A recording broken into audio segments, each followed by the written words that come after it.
Hello friends, इस video में मैं आपके साथ चर्चा कर रहा हूँ मार्क्सन फार्मा लिमिटेड के क्वार्टरली रिजल्ट जो पेश किए गए इस हफ्ते के दौरान। इसकी चर्चा हम इस वीडियो के अंदर करेंगे।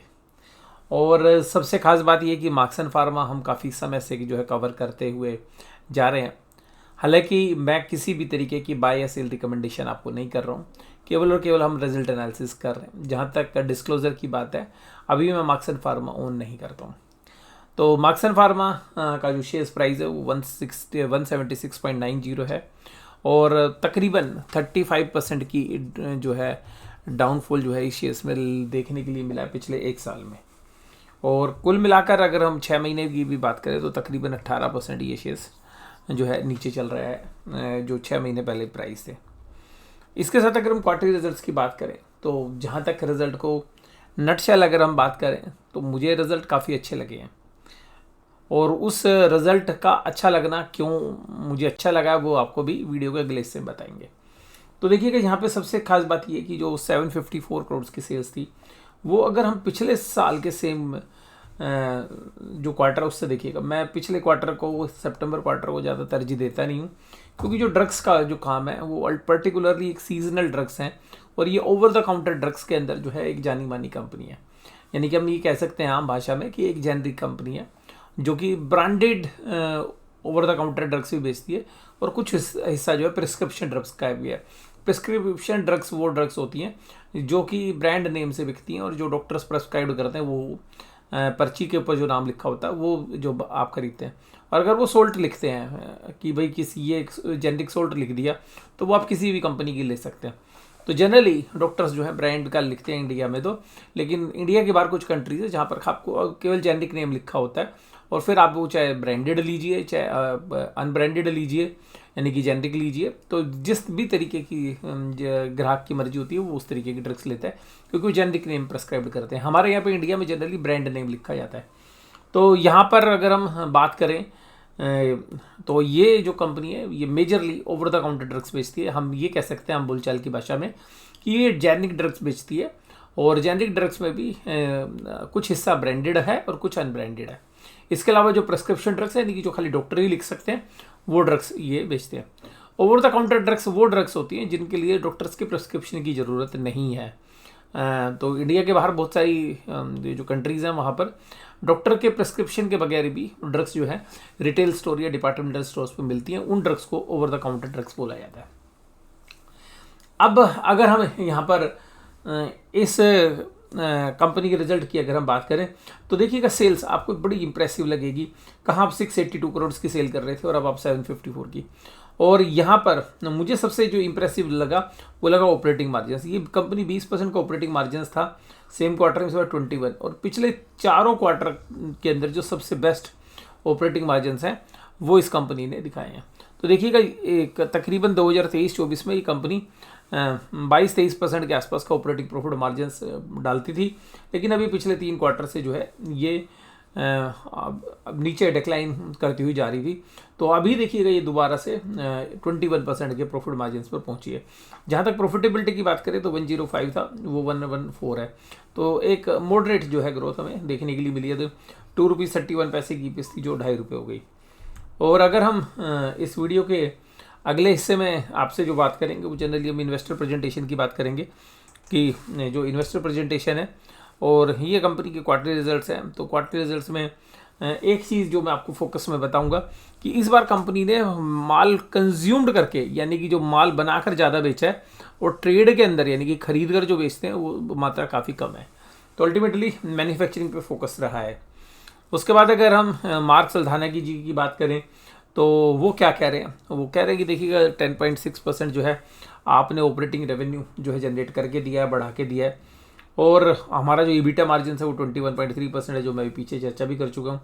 ईबीटा मार्जिन यानी कि profit after interest and tax के बाद अगर हम ये बात करें कि भाई ये जो मार्जिन हैं ये क्या है, तो ये देखिएगा इस बार 21.3 रहे हैं, लेकिन 9 महीने के रिजल्ट देखेंगे तो 19.4 है और पैट 114 है। तो मैं इस पैट को ज़्यादा इंपॉर्टेंस क्यों दे रहा हूँ, देखिएगा पिछला क्वार्टर इनका वीक क्वार्टर था और हमने कहा था कि देखिएगा अगर ये वीकनेस रहेगी अगले क्वार्टर में भी तो देखिएगा शेयर की पिटाई हो जाएगी। और यहाँ से अगर कुछ इंप्रूवमेंट होगी तो कुछ जो है वैल्यू इन्वेस्टर्स जो है इसको शायद पिक करते हुए भी नजर आए। तो यहाँ पर रिजल्ट जो है काफ़ी इंप्रेसिव इसलिए है क्योंकि पिछले क्वार्टर से बढ़िया रिजल्ट दिए। अब जो प्रॉफिट इनका बढ़ के आया उसमें मुख्य कारण क्या रहे हैं मैं आपको बताता हूँ। सबसे पहली बात है कि इन्होंने न्यू प्रोडक्ट लॉन्च किया, तो न्यू प्रोडक्ट लॉन्च करने की वजह से जो है एक सेल्स बढ़ के आई है। दूसरा इनको बेनिफिट हुआ है कि जो रॉ मटेरियल यानी कि जो कच्चा माल है वो सस्ते रेट पे मिल रहा है, तो सॉफ्ट प्राइस थे वो ऑपरेटिंग प्रॉफिट मार्जिन को बढ़ाता हुआ नजर आया। तीसरा जो करेंसी का जो बेनिफिट है वो भी इनके लिए पॉजिटिव रहा है। और सबसे खास बात कि इन्होंने जो प्रोडक्ट मिक्स यूज़ किया वो भी काफ़ी बेहतर है। और यही रीज़न है कि सेल्स बेशक से 4% बढ़ी है लेकिन आपका ग्रोस प्रॉफिट 6.4% बढ़ा है क्वार्टर ऑन क्वार्टर। और इसमें मेजर रीजंस क्या है कि सस्ता माल आपको कच्चे में मिल गया, करेंसी का जो कन्वर्जन हुआ वो आपके लिए फेवरेबल हुआ है, और जो महंगे प्रोडक्ट्स हैं वो आपके ज़्यादा थे यानी कि जिन पे मार्जिन ज़्यादा था वो आपने ज़्यादा बेचे हैं। उसके बाद EBITDA मार्जिन 11.2% बढ़ गया यानी कि 6.4% आप ग्रोस प्रॉफिट कमा रहे हैं, यानी कि माल की कीमत और माल बेचने के बीच का डिफरेंस में जो प्रॉफिट आता है उसको ग्रोस प्रॉफिट बोलते हैं, वो 6.4% है। लेकिन अगर कामकाजी खर्चा निकालने के बाद जो प्रॉफिट आता है उसको बोलते हैं कामकाजी मुनाफा, जिसको हम EBITDA बोलते हैं, वो 11.2% बढ़ गया। क्यों बढ़ गया भाई साहब? ऐसा तो बहुत कम देखने के लिए मिलता है कि ग्रोस प्रॉफिट 4-6% बढ़े और EBITDA जो है आपका 11% बढ़ जाए। रीज़न ये है क्योंकि जो ऑपरेटिंग लिवरेज के बेनिफिट होते हैं, यानी कि आपके पास जो रेंट वाली बिल्डिंग है, जो आपका स्टाफ है जिसको आप सैलरी देते हैं, जो फिक्स नेचर के खर्चे हैं वो चाहे धंधा बड़ा करें चाहे छोटा करें ये उतने ही खर्चे रहने, तो उसके जो बेनिफिट्स हैं वो इनके पास आए हैं। तो इन्होंने लिखा है कि ऑपरेटिंग लिवरेज का बेनिफिट मिला है और नेट प्रॉफिट भी 14.7% बढ़ के आया है। और इसका रीज़न ये क्योंकि EBITDA बढ़ के आया, तो ये तो बढ़ के आना था। इसके अलावा एक फेवरेबल फॉरेन एक्सचेंज गेन है जिसकी वजह से ये प्रॉफिट बढ़ के आए हैं। तो कुल मिलाकर रिजल्ट के अंदर ऑपरेटिंग मार्जिन्स पे तो ठीक है, लेकिन जो बाकी एक्सटर्नल फैक्टर्स हैं उन्होंने काफ़ी मदद की है इस कंपनी की इस अगर प्रॉफिटेबिलिटी में बात करें। ये रीज़न है कि जो एक्सटर्नल फैक्टर्स थे वो ज़्यादा इनके लिए बेनिफिशियल थे, इसलिए रिजल्ट आने के बाद भी शेयर प्राइस में कोई बहुत बड़ी हरकत देखने के लिए नहीं मिली। हालांकि रिजल्ट में अगर हम बात करें कि यहाँ पर किस तरीके से अगर हम पिछले साल के सेम क्वार्टर से अगर हम बात करें तो देखिएगा ये नंबर्स आपको ज़रूर इम्प्रेसिव लगेंगे। और मैं इसलिए पिछले क्वार्टर से कंपेयर को इम्प्रेसिव नहीं मान रहा क्योंकि पिछला क्वार्टर था वीक, लेकिन अगर आप पिछले साल के सेम क्वार्टर से देखेंगे तो 10% की सेल ग्रोथ, 14% का प्रॉफिट ग्रोथ, 23% का EBITDA ग्रोथ और 8% की नेट प्रॉफिट जो मार्जिन्स हैं वो बढ़कर आए हैं। तो कुल मिलाकर नेट प्रॉफिट बढ़ के आए। ये जो रीजंस हैं वो सारे सिमिलर हैं जो मैंने भी आपके साथ डिस्कस किए। अब अगर हम बात करें इनकी कंपनी की जो मार्केट कैप है वो तकरीबन 8,000 करोड़ है। 8,000 करोड़ की मार्केट कैप वाली कंपनी तकरीबन 10% मार्केट कैप का, 10% से भी ज़्यादा, तकरीबन अगर हम बात करें तो तकरीबन 105% के आसपास, 10.5% के आसपास कंपनी कैश रखे हुए है। तो ये जो कैश की पोजीशंस है ये कंपनी की स्ट्रेंथ को बता रही है। उसके बाद देखिएगा जो कैपेक्स है वो 97 करोड़ का है, क्योंकि ड्रग्स की जो कंपनीज़ हैं उनको कैपेक्स में बहुत बड़ी हैवी इन्वेस्टमेंट नहीं करनी पड़ती। लेकिन इस कंपनी में एक और जो बहुत अच्छी चीज़ हमें लग रही है वो लग रही है कि इन्होंने अपने जो रेवेन्यूज़ हैं उसका 3% जो है रिसर्च एंड डेवलपमेंट में डालना शुरू कर दिया। ये कंपनी पीछे तक देखिएगा 2% डालती थी। ये जो कंसोलिडेटेड रेवेन्यू का रिसर्च एंड डेवलपमेंट में जो पैसा जा रहा है इसका जो बेनिफिट है आपको आने वाले 2-3 साल बाद देखने के लिए मिलेगा, जहाँ ये नई ड्रग्स लॉन्च करेंगे जिनके मार्जिन्स अच्छे होंगे और कुछ ऐसी इनोवेशंस जो है आ सकती है। क्योंकि देखिएगा रिसर्च का तो जो है वो पता नहीं होता कि किस कर बैठेगा, बट रिसर्च के खर्चे बढ़ाना ये कहीं ना कहीं संकेत दे रहा है कि कंपनी कुछ ऐसे एरियाज़ में फोकस कर रही है जहाँ पर कि ड्रग्स की रिक्वायरमेंट आने वाले समय में होगी और जहाँ पर मार्जिन्स अच्छे हो सकते हैं। तो कुल मिलाकर अगर हम बात करें कि ज्योग्राफिकली अगर हम देखें तो नॉर्थ अमेरिका के अंदर 16% सेल बढ़ के आई है, यूके के अंदर देखिएगा मात्र 0.2% और रेस्ट ऑफ द वर्ल्ड में 7.2%। लेकिन ऑस्ट्रेलिया ने सरप्राइज़ किया है, ऑस्ट्रेलिया और न्यूजीलैंड ने 37% की सेल्स जनरेट करके दी है और हम इसको पिछले साल के सेम क्वार्टर से कंपेयर करें तो।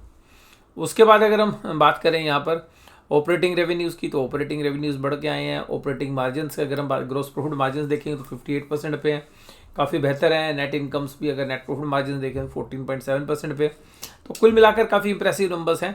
और यूएस और नॉर्थ अमेरिका के अंदर अगर हम बात करें तो यहाँ पर भी जो सेल्स है वो 16.9% बढ़ के आई है, क्वार्टर ऑन क्वार्टर 6.5। अगर हम यूरोप में देखें तो जो है थोड़ा सा आपको निराश करेगा रेवेन्यू के फ्रंट पर। उसके बाद ऑस्ट्रेलिया ने और न्यूजीलैंड ने तो देखिएगा बड़ा सरप्राइज दिया है, एक अच्छा मार्केट शेयर ये लेते हुए नज़र आ रहे हैं।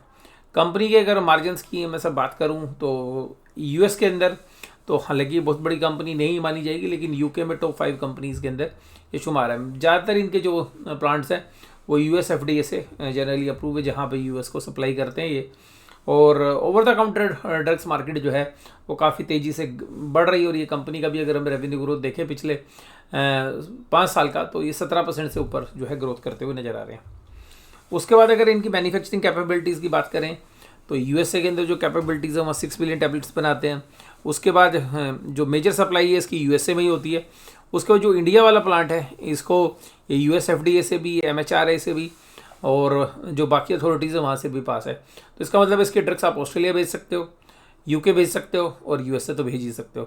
तो ये जो प्लांट है इनका जो मेजर प्लांट है जो 18,000 स्क्वायर मीटर्स के अंदर फैला हुआ है और इसमें 2.4 बिलियन सॉफ्ट जेल्स और हार्ड जेलेटिन कैप्सूल्स बनते हैं, 6 बिलियन सॉलिड टैबलेट्स बनते हैं। तो कुल मिला के बहुत बड़ा प्लांट है। और इसी में इन्होंने टेवा से एक नया प्लांट जो एक्वायर किया है और उसको स्केलेबल कैपेसिटी उसकी 8 बिलियन यूनिट्स पर एनम जो है अभी एग्जिस्टिंग में उसको डबल कर देंगे। उसके बाद मैन्युफैक्चरिंग जो साइट्स है उसमें एरिया काफ़ी बड़ा है और ये जो इनके पास मेजर प्लांट था पहले उससे तकरीबन 2.5 गुना बड़ा है।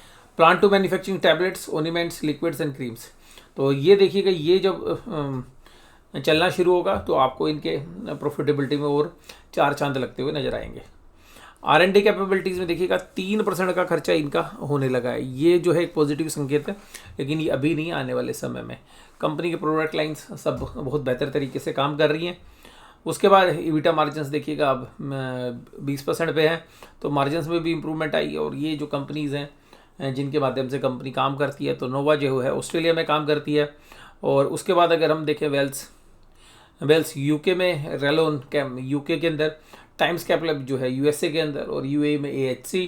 और अभी इन्होंने जो आपको जानते हैं कि जो इसकी मैं बात कर रहा था टेवा फार्मा, और ये जो प्लांट है ये इनका अभी जो इनका एग्जिस्टिंग प्लांट है उससे भी बड़ी कैपेसिटी के अंदर ये काम करने वाला है।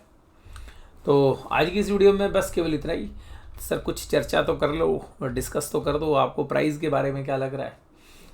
देखिएगा प्राइस अगर हम देखें, इस तरीके के रिजल्ट जब 2 साल पहले आते थे ना तो शेयर 15-20% चलता था, क्योंकि जो मोमेंटम था मार्केट में।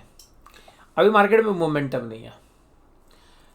शेयर्स 180 रुपीज़ के आसपास है। क्या सर वैल्यूशन वाइज महंगा है? नहीं, मुझे ऐसा लगता है कि अपनी फेयर वैल्यू के इर्द गिर्द चल रहा है अभी। और जैसे जैसे इंप्रूवमेंट आएंगी शेयर्स के प्राइस में अच्छे चांसेस हैं, अगर मार्केट की कंडीशन साथ देगी तो जो कंपनी ग्रो कर रही है, जो प्रॉफिटेबिलिटी में ग्रोथ है, उतनी ग्रोथ कंसिस्टेंटली जो है ये शेयर्स भी करके दे आपको। ये ज़रूरी नहीं होता कि साथ साथ दे। शेयर्स के प्राइस ऐसा होता है कि आप 2 साल अच्छा करते हैं, वो शेयर का प्राइस नहीं चलता। तीसरे साल में पिछले 2 साल का भी चल जाता है, अगले 2 साल का भी चल जाता है। तो यानी कि 5 साल की एक ही साल में भी जो है रिकवरी कर लेता है। तो अभी हाल फिलहाल में अभी हमें कोई बहुत ज़्यादा डाउन साइड जो है इस तरीके के शेयर्स में लग नहीं रहा है, लेकिन फिर भी स्टॉक मार्केट के अंदर कुछ भी कहा नहीं जा सकता। तो अगर किन्हीं भी रीज़न से अगर ये 150 से 155 रुपये के आसपास जाता है तो वहाँ पर हमें लगता है कि एक सिग्निफिकेंटली जो है वहाँ पर एक बाइंग इंटरेस्ट एमर्ज हो सकता है, क्योंकि वहाँ पर इसमें एक अंडर वैल्यूशंस की जो है हम ये कह सकते हैं कि खनक जो है इन्वेस्टर्स को सुनाई देती हुई नज़र आएगी। तो आज की इस वीडियो में बस केवल इतना ही। तो रिजल्ट मुझे काफ़ी अच्छे लगे, लेकिन जो रीजंस हैं जिनकी वजह से प्रॉफिटेबिलिटी आई है उनमें स्टेबिलिटी अभी नहीं आई है। और जब टेवा फार्मा से जब प्रोडक्ट बनेंगे उनको किस तरीके से ये मार्केट करेंगे, कौन सी मार्केट में उसको बेचेंगे, ये सबसे बड़ा सवाल है। हालांकि कुछ सप्लाई तो जो है टेवा को ही करेंगे ये, लेकिन वो उसमें प्रॉफिटेबिलिटी कितनी आएगी वो एक देखने वाली बात है। अगर ये जो एक्सपेंशन ये कर रहे हैं टेवा में, अगर ये भी अभी ये जो एग्जिस्टिंग प्लांट्स हैं उसकी तरह अगर इनका माल बिकता हुआ नज़र आया तो हमें लगता है कि ये शेयर्स में एक जबरदस्त जो है री रेटिंग जो है अपसाइड की तरफ होती हुई नज़र आ सकती है।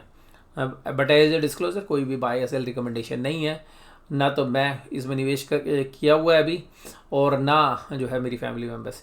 हालांकि हमने इस शेयर से काफ़ी अच्छे प्रॉफिट्स पहले ज़रूर कमाए हैं और बहुत बार हमने अपने फ्रेंड सर्कल में भी डिस्कस किया है और आप लोगों के साथ भी हमने डिस्कस किया था कि भाई देखिएगा जब ये हमें डीपली अंडर वैल्यूड ये शेयर लग रहा था तब आपके साथ भी हमने इसकी चर्चा की थी।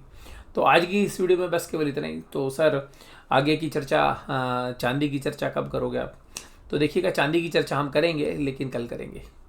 तो कोशिश होगी हमारी कल चर्चा हो चांदी के ऊपर, सोने के ऊपर। Stock market outlook for next week की वीडियो हम आपके साथ डिस्कस करेंगे और कुछ आपके जो सवाल कमेंट्स में आए होंगे उनको जवाब लेने की चेष्टा करेंगे आपके साथ, और कुछ और भी इस हफ्ते के दौरान करने की कोशिश करेंगे। देखिएगा गारंटी नहीं होती है, समय के हिसाब से हम बात कर रहे हैं। तो कल हम कोशिश करेंगे कि एक वीडियो आपके साथ, एक या दो वीडियो आपके साथ डिस्कस करें।